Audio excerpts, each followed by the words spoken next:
তুই আয়, তোকে সহ এই দুনিয়া 700 বার জ্বালা পোড়া ছাই ছাই করে দিব, আল্লাহর খলিলের কসম পোড়াইতে পারবো না। চিল্লাকান আল্লাহু আকবার, নারে তাকবীর। ওনার ভিতরে ঈমান আছে, মজবুত ছিল বাদান, কোন জিনিস দেখে বাদান ভয় পাই নাই। উপরতলা থেকে আপনার ওই নমরুদের মিয়া মর্জিন এই দৃশ্য দেখিয়ে নমরুদের কাছে এসে বলে, আব্বা যেই মানুষটাকে আপনি, ওই যেই মানুষটাকে আগুনের মধ্যে আপনি পোড়াইছেন, ও বাবা এই মানুষটা সাধারণ মানুষ না, এই মানুষটা হলো আল্লাহর একটা বান্দা, আল্লাহর একজন নবী। ও বাবা আমি তোমাকে বলছি তুমি কলমা পড়ে মুসলমান হও। বলে না না এটা সম্ভব না। বলে বাবা আপনি যখন কলমা পড়লেন না, ইব্রাহিমকে নবী বলে মানলেন না, আমি এক আল্লাহর বান্দা হইয়া হযরত ইব্রাহিম আলাইহিস সালামের হাতে কলমা পড়ে আমি মুসলমান হয়ে গেলাম। চিল্লাকান আল্লাহু আকবার।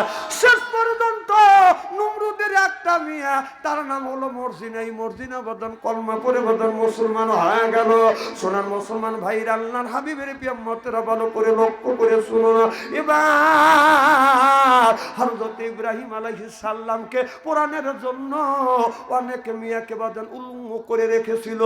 আপনার ওই ইব্রাহিম আলাইহিস সালামকে যখন পোড়াইতে যাবে, মেয়েদেরকে উলঙ্গ করে রাখছে, রহমতের ফেরেশতা চলে যাবে। ওর মধ্যে একজন মহিলা বোরখা পরে গেছে, ওই মেয়েটার নাম হলো সারা। ওই মেয়েটা যায় দেখে আগুন চতুর্দিকে দাউ দাউ করে জ্বলতেছে, আল্লাহর খলিল ফুলের বাগানের মধ্যে বসে আছে আর মুস্কি মুস্কি হাসতেছে, আর নূরের আলো ঝিকমিক ঝিকমিক করতেছে। আকাশের তারাগুলো ঝিলিমিলি জ্বলছে, হাবিব এসেছে, রাসূল এসেছে, আমার নবী এসেছে, হাবিব এসেছে। জোরকন মারহাবা। আমার ভাইরা আমার, ওই মেয়েটা আল্লাহ তখন বললেন, রে যুবতী, সব মহিলারা আসলো আমার বন্ধু খলিলে কোরআনের দেখানোর জন্য উলুঙ্গ হয়া, আর তুমি যখন গেলা বোরখা পরিয়া, আমি আল্লাহ আমার বন্ধু ইব্রাহিম আলাইহিস সালামের প্রথম স্ত্রী হিসেবে তোমার ঘোষণা করলাম। এবার মেয়েটা বাড়িতে চলে যায়, বাদান দে খাইতে বসে, ইব্রাহিম আলাইহিস সালামের ছবি বেসে ওঠে, গোসল করতে যায়, ইব্রাহিম নবীর ছবি বাদান বেসে ওঠে। আমাদের দেশের যুবক যুবতী যদি প্রেমার ভালোবাসা করে, রাস্তা দিয়ে হেঁটে গেলে বাদান প্রেমিকার ছবি সামনে বেসে ওঠে। কথা বল ঠিক। এই সারা, ওই মেয়েটার নাম হলো সারা। সারা বিয়ে করতে চায়, বলে বাবা আমি বিয়ে করবো। কয় কারে বিয়ে করবে? বলে বাবা আমি একদিন দেখছি আর কোনোদিন দেখি নাই, যখন আমি শুয়ে পড়ি গোমের ঘরে ইব্রাহিম আলাইহিস সালামের স্বপ্ন দেখি, স্বপ্নে দেখে আমি জেগে উঠি। দাসীরা বলতেছে, রে সারা একই সাথে শুয়ে থাকি প্রত্যেক দিন, তুমি স্বপ্নে দেখে চিৎকার করে কান্দে ওঠো, বন্ধু বন্ধু বলে তুমি ডাক দাও। বলে আমি যখন ঘুম আসি হযরত ইব্রাহিম আলাইহিস সালামের ছবিতে ভেসে ওঠে। সুবহানাল্লাহ বললেন না। এবার বাদশা মনে মনে চিন্তা করলেন আমার মেয়ে বিয়ে করবে, এখন ওই পাত্রটা কোথায় পাবে? বলবে মা তুমি যেই ছেলেটাকে বিয়ে করতে চাই সেই ছেলেটা কোথায়? বলে আব্বা জীবনে একটা বার দেখছি আর কোনোদিন আমি দেখি নাই, ওই ছেলেটাকে কেমন করে আনবে? বাদশা বলল আমার মেয়ে সারা বড় হয়ে গেছে, এখন মেয়েটা বিয়ে দিব। সারা দেশে ডান্ডারা পেটে দিলেন, মাইকিং করলেন, পোস্টারিং করে দিলেন, এরপরে বিজ্ঞাপন পাঠাইলেন আর বললেন আপনারা সব মানুষ মাঠের মধ্যে একত্রিত হবে যুবকেরা, আর আমার মেয়ে সারা যাইয়া যারে পছন্দ করবে, যাকে পছন্দ হবে তার গলায় মালা পরাবে, সেই লোকটা আমার মেয়ে সারার স্বামী হবে। এই ঘোষণা যখন দিলেন এলাকার শত শত যুবকেরা আপনার এই বিশ্ব সুন্দরী আপনার সারা খাতুন, পৃথিবীর মধ্যে 4 জন মহিলা বলেন বিশ্ব সুন্দরী, তার মধ্যে একজন হযরত সারা আলাইহিস সালাম। চিল্লাকান আল্লাহু আকবার, লা ইলাহা।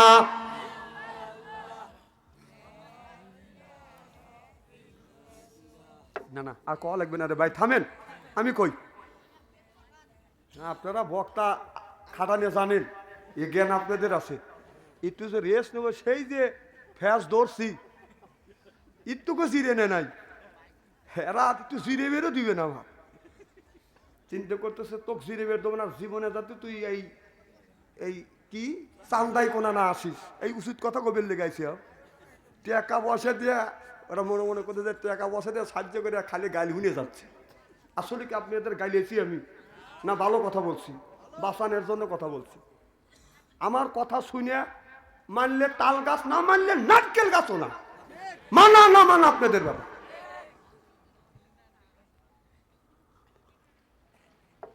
আমার ভাইয়ের আমার এবার সব যুবক এক জায়গা হলে 5 দিন অথবা 7 দিন কার বাজার মেলা লাগাইলেন। প্রথম দিন বাজার মেয়েটা আপনার ঘুরিয়া গেড়ে চলে গেল, বাজান পছন্দ হয় না। 7 দিনের দিন শেষের দিন যুবকেরা যখন কাতার করে দাঁড়াইছে, আল্লাহর নবী ইব্রাহিম আলাইহিস সালাম বাজান মাথায় টুপি, এরপরে গায়ে হলো জুব্বা, মুখে হলো দাড়ি, একটা লাঠি হাতে করে হযরত ইব্রাহিম আলাইহিস সালাম বাজান হাইটে যায়। আমরা যে রুমালটা পরি এটা কোন নবীর সুন্নাত? বাদশাহের যে ওয়াজ শুনছে ফস করে কোলে ইব্রাহিম। আমি জিজ্ঞেস করলাম এগারে তোমার কি বলছি, আনসারি তো কইছে এটা এটা ইব্রাহিমের সুন্নত না, এটা হলো মুসা নবীর সুন্নত। মুসা আলাইহিস সালাম যেদিন ওয়াজ করলি তো অনেক ওয়াজ হয়, একদিন যা বললো রব্বে আরিনি, আল্লাহ আমি তোমাকে দেখতেছে, আল্লাহ কাল্লাম তারা নিয়ে তুমি আমাকে দেখতে পারবে না, কারণ আল্লাহ আমি তোমাকে দেখবো। তখন অনেক ঘটনা আছে। তো মুসা আলাইহিস সালাম বললো যে তুমি যখন আমাকে দেখবে, আল্লাহ বললেন তুমি যখন দেখবে তাহলে তুর পর্বতে দাঁড়াও। যখন দাঁড়াইলেন তখন আল্লাহর 70 পর্দা যা আছে তারির মধ্যে থেকে আপনার একটা পর্দা সরা দিল, গরুর নাকের মতো একটা ছিদ্র আসলো। আইসা ইব্রাহিম আপনার মুসা আলাইহিস সালামের চোখে লাগছে, অজ্ঞান হয়ে জমিনে পড়ে গেছে। যখন পড়ে গেছে আপনার 40 দিন পর হুঁশ ফিরছে। ইব্রাহিম আপনার মুসা আলাইহিস সালামের চেহারা আরো সুন্দর হয়েছে, সুবহানাল্লাহ জোরে কর। তখন সেই রুমাল মুড়ি দিয়ে বাড়িতে গেছে, যে বিবি চিনতে পারবে কি পারবে না। হযরত মুসা আলাইহিস সালামের বিবির নাম হলো সবুরা। তখন সবুরা যার কাছে গেছে, ইব্রাহিম আলাইহিস সালাম এই রুমাল মুড়ি দিয়ে গেছে, বলতেছে স্বামী আপনি কি মুড়ি দিয়েছেন? কয় যে আমি রুমাল মুড়ি দিয়েছি, তোমার মুখখান দেখাও। আর মুখখান দেখায় না, কারণ আল্লাহর সাথে তার যোগাযোগ হয়েছে, আল্লাহর নূরের ঝলক লাগছে। সুবহানাল্লাহ একটু জোরে কর। এত সুন্দর হয়েছে আপনার মুসা আলাইহিস সালামের বিবি সবুরা এই রুমালটা সরা দেখে যে আমার স্বামী যে সুন্দর ছিল তার চাইতে 3 গুণ সুন্দর হয়েছে। সুবহানাল্লাহ একটু জোরে কর। কয় স্বামী আপনি যে সুন্দর ছিলেন তার চাইতে আরো উজ্জ্বল হয়েছেন, কারণটা কি? কয় আমি আল্লাহকে দেখতে গেছিলাম, আল্লাহর নূরের তাজালিতে আমি অজ্ঞান হয়ে জমিনে পড়ে গেছি। তখন আল্লাহ বলল বন্ধু মুসা তুমি যে রুমালটা মাথায় দিলে, এই রুমালটা আখিরি জামানার নবীরা যারা তারা তারা মাথায় দিবে, এটা হলো হযরত মুসা আলাইহিস সালামের সুন্নাত। সুবহানাল্লাহ একটু জোরে কর। এই টুপি মাথায় দিয়ে এগুলি রুমাল যে আমরা মুড়ি দেই, এটা মুসা নবীর সুন্নাত। সুবহানাল্লাহ কর। আমার ভাইয়ের আমার ইব্রাহিম আলাইহিস সালাম মাথায় রুমাল, দাড়ি, জুব্বা পরিয়া হাজার হাজার যুবক দাঁড়া আছে। যা বলতেছে এত যুবক তোমরা কাতারে দাঁড়া আছো কিসের জন্য? কয়টা হলো বিয়ার কাতার। এই জায়গা রাজকন্যায় আসবে, যাকে পছন্দ করবে তার গলায় মালা পরাবে, সেই রাজকন্যার স্বামী হবে। ইব্রাহিম আলাইহিস সালাম আকাশের দিকে তাকিয়ে বলে মাওলা আমারও তো বিয়ের বয়স হয়েছে, তুমি যদি অনুমতি দাও আল্লাহ আমি এখানে দাঁড়াবো। এবার আপনারা কবলা করতেছেন চলে যাবো, আর 10টা মিনিট দেরি করেন। আমি দেখছি কি চালাক এরা করতেছে, চল এরাও গেছে আমরাও যাই। এখন আর যাবে তো বলি না, যা ভাবছেন তা না। আর 10টা মিনিট আসান তো ইনশাল্লাহ, জোরাখান মার হবা। এই তো কেটে মনোযোগ দিয়ে শোনেন আমার ভাইয়ের আমার। এবার ইব্রাহিম আলাইহিস সালাম তখন দাঁড়াইছে, আল্লাহ ওয়াদা দিলেন দাঁড়াও। ইব্রাহিম আলাইহিস সালাম দাঁড়াইছে। এবার সারা খাতুন দাসীদের নিয়ে ঘরের থেকে বের হইয়া মাঠের দিকে যখন তাকাইছে, লক্ষ্য করে দেখে পিছনে আল্লাহর খলিল ইব্রাহিম আলাইহিস সালাম দ্বারা আছে, আর নূরের আলোটা বাদাম ঝিকমিক ঝিকমিক করে জ্বলতেছে। বাম হাত টান করে দিছে, নজর সরাই নাই। ডাকতে বলে, দাসিরে মালা দে, 7 দিন কেন মেলায় যার জন্য এই আয়োজন করছি তারে আজকে আমি পাইছি। মালা হাতে নিয়ে হযরত সারা খাতুন এইরকম করে আগা গেছে।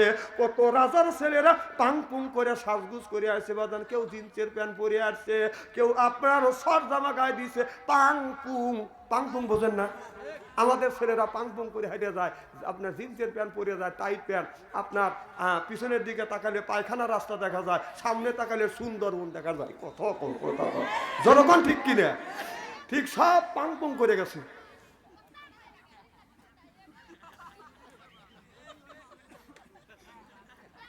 এটা মিয়া সাল করতেছে না বেটা সাল করতেছে? ওগুলি সাল পা। আচ্ছা হ্যাঁ থাকো, তুমি বসো। মাথা তো জোর কর। আমার ভাইয়ের আমার, এবার ওই ছেলেদের হাতে যখন যখন সারা খাতুন যায় গলায় গিয়ে দেয়, সারা খাতুন ওর গলায় মালা দেয় না। ওই যে পিছনে ইব্রাহিম আলাইহিস সালাম আছে, তার গলায় মালা দিয়ে পায়ে চুমো দিয়ে বলতেছে, আমার ঘুম ভাঙাইয়া দিল রে ইব্রাহিম নবী, এই আমায় দিওয়ানা বানাইছে রে এই ইব্রাহিম নবী। ও যে তোমার মালা, তোমার গলায় দিচ্ছি মালা, পাবো জান্নাতের চাবি, আমায় দিওয়ানা বানাইছে রে এই ইব্রাহিম নবী, আমার ঘুম ভাঙাইয়া দিল রে ইব্রাহিম নবী। সিল্লাকান আল্লাহু আকবার। এবার তাদের গলা মালা যখন দেয় না, ইব্রাহিম নবীর গলায় মালা দিছে, তারা বলতেছে, তখন বলতেছে পাগলিত, পাগলের গলায় মালা দেয়, আমাদের গলায় মালা দেয়নি, আমরা মালা দেয় নাই, আমরা বাইসে গেছি। পাগলি পাগলের গলায় মালা দিছে, আমাদের গলায় মালা দেয় নাই, আমরা বাইসে গেছি। একদিন গলায় মালা দেয় নাই, এখন সারা খাতুন পাগল হয়েছে। আমার কথা কি বুঝতেছে?